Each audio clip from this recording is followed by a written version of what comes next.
Hey everyone, happy Cinco de Mayo if you were even recognizing it Cinco de Mayo. I mean, I don't know, some of you may be celebrating and doing something. So thanks Shelly for being here. Shelly and I are going to be the tag team today out on your Facebook Live at 5. But we've gotten some interesting questions and requests, and you guys are really driving this forward with some how-tos and some and ask for some help on some things. And so that's kind of what we're going with today. Again, there is one of these hot button, probably most Googled, I would guess, phrases that surrounds dementia care, which is sundowning. And so if you're out there and you're familiar with the phrase of sundowning, go ahead and let us know in the comments, kind of what's your understanding of it. Because if you're unfamiliar with it, it may mean that you're actually doing some things pretty well out there, or you just haven't come onto the lingo yet that some folks have out there as well. And so, Shelley, for you, when you think about sundowning, what comes to mind for you when you think about that term? Well, when I hear people describe it, it's strange things that people do when the sun goes down or when the day changes. Oh, yeah. So finding those moments of there's a time shift, there's sometimes at night, it's sometimes actually around this time, 5 Eastern, or a little bit later, when something strange or different starts to happen with this person that I'm trying to provide some support for. And interestingly enough, when strange things happen around 5, or I get a little ornery, or, I'm just like, I need to go to bed at 5, and that's weird. No one says Alejandro sundowning, which is really strange. Right. Yeah, I know. Yeah. But when people are living with dementia, all of a sudden it's sundowning. So yeah. Anyway, so if you're coming up against this thing and it's about this time, what we're going to try today, and kind of connected to Cinco de Mayo, is a 5-step process to look at for how do we start to deal with this really probably unexpected thing that's happening around this time shift for the day. And I can't take a whole lot of credit for it, to be honest. We have a wonderful PAC team member, Dr. Amanda Mullen out in Massachusetts, who actually wrote an article that's totally this 5-step system, which I'll ask Shelley to drop a link in at some point into the comments if you want to dig a little deeper. But the 5 steps are really around this word vital, because what Amanda figured out is it's really vital to have some skills and things to try when this surprise comes up, when this sundowning thing is coming around. And so step 1 is the V, which is validate. And it's something that we've talked about quite a bit on the program. So I'm going to give you this one. It's either or whatever the person's given you, we're going to give it back.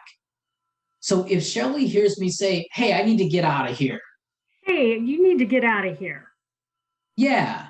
Yeah. Because Shelley, is your brain saying like you can't get out of here potentially? or you have no reason to be getting out of here. You're safe and you're okay, and this is where you should be. Yeah. So even though Shelley's brain is thinking something different, what Shelley's doing is actually kind of meeting me where I am and giving me a validation that whatever you feel is the way you feel right now, which is actually a skill. And you'll notice Shelley actually did it with just about the same intensity and even mimicking some of my facial expressions. So nice work, Shelley, on the validation. But step 1 in this vital system is validating what the person says, using their words back. So here's the second thing to try. We're going to put out a magnifying glass. I swiped this for my daughter. We're going to investigate. I'm not even sure that's the way you use it. One of these ways. We're going to investigate. We're going to dig a little closer. Because truly, when a person is coming up and saying, hey, I need to get out of here, they're trying to communicate something to us. And sometimes it's the exact words they wanted to use, maybe not. So as a care partner, we're going to investigate and get a little deeper into, okay, what are they really asking me for? What are they trying to communicate? And for this step in investigate, we're going to have you guys think about a this or that, a choice. Do you need to get somewhere to be somewhere on time, or are you looking just to move and shift and be somewhere different? Do you just need to move and get out of here, this room? Or do you need to go do something? Be there now. So it's an offer of this or that that may get us a little bit closer to what's really underlying in this need that the person has. So that's the investigate step. Our third step, but I'm going to do it this way. We're going to be trying something out. We're going to try to be as skillful as possible with it, but we're actually going to try to assess and figure out what the unmet need for the other person may be. And I'll tell you, for me as an introvert, it's probably not to get connected to someone. It's probably for me to go do something different than what I've been doing. Right. So you want to get out of here and go somewhere else. Yeah, I just want to be in a different space doing something different. Right. Yeah, because you've been here a long time today. Yeah, I mean, yeah. Shelley, is that the same or different for you? Are you probably more likely to get connected? Well, because I'm much more extroverted. So usually I want to be with somebody. Mm-hmm. And especially if I've been in this space all day and I've been by myself. So it's time for me to find somebody. Yeah. So figuring out what the person may be most interested in as the try for this thing, to figure out, okay, is this an unmet emotional need, unmet physical need, one or the other, but trying to figure it out with some offers that you've made as well. Because it could actually be that I actually need to get out of here because I need to use the bathroom. I don't have the words for it potentially, or I don't actually know where to go to use the bathroom in this moment. Mm-hmm. So that's your third step, which is try. Your fourth step is to adapt. And so I pulled my curtains open. You maybe can't tell, but I pulled my curtains open pretty wide because we could try out actually adapting the environment to see if that makes a difference. And as Shelley mentioned, oftentimes we're getting this around the 5 o'clock time, around when historically a lot of us have been changing our environment, doing something outside, going to a different room, getting in the car and being somewhere new, coming back home. That's been my routine. I'm looking for that place or that's something different to try. I think I'm getting kind of some sun rays coming in now. I'm gonna adapt my environment again, everyone. So that's your fourth step, adapt. And it's really adapting the environment, shifting it to see if we can get something different result or outcome. And here's our fifth one, and I'm going to do this with it. After this passes, I got to let it go as the care partner. I've got to let it go and find some moments of pleasure and joy for me again. Because if I am not taking care of myself, I'm not going to be able to try these steps out next time I get the surprise.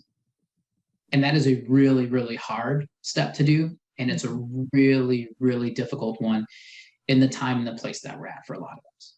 Right. And especially if it's happening every single day at the same time. Because I saw some people saying it's really frustrating in the comments here. And it absolutely is. You got it. Yeah. And so if you are out there dealing with this, trying to figure out, are there any of these steps you've already tried? And which one are you thinking, that's a different piece. I haven't done that thing yet. Let me see if the environment shift is something I can do. And it may be a different room. It may be going to the backyard. It may be the garage. I don't know, but trying out something different. And it's really actually kind of scary to try something different. Mm-hmm. So the other piece I'll leave you guys with today is if this is the issue that's reoccurring, it could be helpful if you reach out to us. Let us know if you're interested in a free half-hour consultation. Those are available with our PAC team, our skilled PAC team members of consultants who are ready and willing to help you try something new and get to a step that makes sense for you. And you can email consult@tipasnow.com if you're interested there. Mm-hmm. So certainly this 5-step system of vital, right? It's a vital element to trying something different with this sundowning piece or this surprise moment in these certain times of the day. Yeah, because I'm thinking there's a lot of different behaviors, so-called behaviors, that we could try these all on. Mm-hmm. And like we always talk about, it's exploring those unmet needs and it all fits. So yeah, I like how our stuff all ties together. Yeah, you there's some threads that cross over for sure with what we got going on. Yeah. Cool. Well, thank you all out there as you are watching and listening. If you have some comments, if you have some questions, please throw them in the chat. And if you're missing us once in a while, subscribe and out on your YouTube page so you don't miss something new over on that side. And also you can set an alert on Facebook to let you get an alert and let us know that, or let you know that we're live and we're doing something. And you can catch it Tipa at 8, or you can catch us at 5. 5-ish. Or you can just watch the replay. Right. Okay. All right. Well, thanks everyone. Happy Cinco de Mayo, and we'll see you tomorrow. Okay, bye. Hey folks, thanks for watching. Please like and subscribe to help us spread Teepsa's positive approach message around the world. And don't forget to click the bell to get notified when new videos are posted.